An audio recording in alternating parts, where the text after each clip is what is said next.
Spojená stredná škola v Banskej Bystrici získala do daru 3 CNC obrábacie stroje na výučbu žiakov aj doškoľovanie dospelých strojárov. Za účasti veľvyslanca Holandského kráľovstva na Slovensku ich odovzdali zástupcovia holandskej spoločnosti Eurotech Group v stredu 7. novembra na stredisku praktického vyučovania Spojenej strednej školy vo Vlkanovej.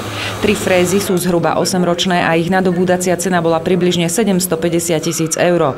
Ich zavedením do vyučovacej praxe naštartovali Holanďania dlhodobý projekt vzdelávania v oblasti strojárenstva na Slovensku. V prvom rade vieme, že Slovensko bude potrebovať určitý počet špecializovaných odborníkov. Radi by sme ich vzdelávali a pripravovali v tejto škole. Nechceme vzdelávať len mladých ľudí, teda dievčatá a chlapcov, ktorí prichádzajú zo základných škôl, aby sa tu pripravovali na svoju budúcnosť, ale aj ľudí, ktorí majú určité pracovné skúsenosti a potrebujú ďalšie školenie alebo ďalší výcvik. Pán riaditeľ, vy ste sa stali výnimočnou školou na Slovensku. Prišla ponuka od holandských priateľov, že by mohli pomôcť nášmu školstvu v našom banskobystrickom regióne, pomôcť modernou technikou.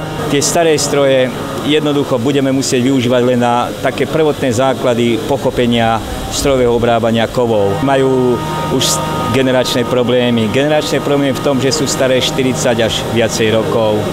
Nie je možné presne naučiť žiakov na výrobky, ktoré už dneska ten moderný strojárenský priemysel produkuje. My tieto stroje umožnia jednoducho už sa na toto pripraviť.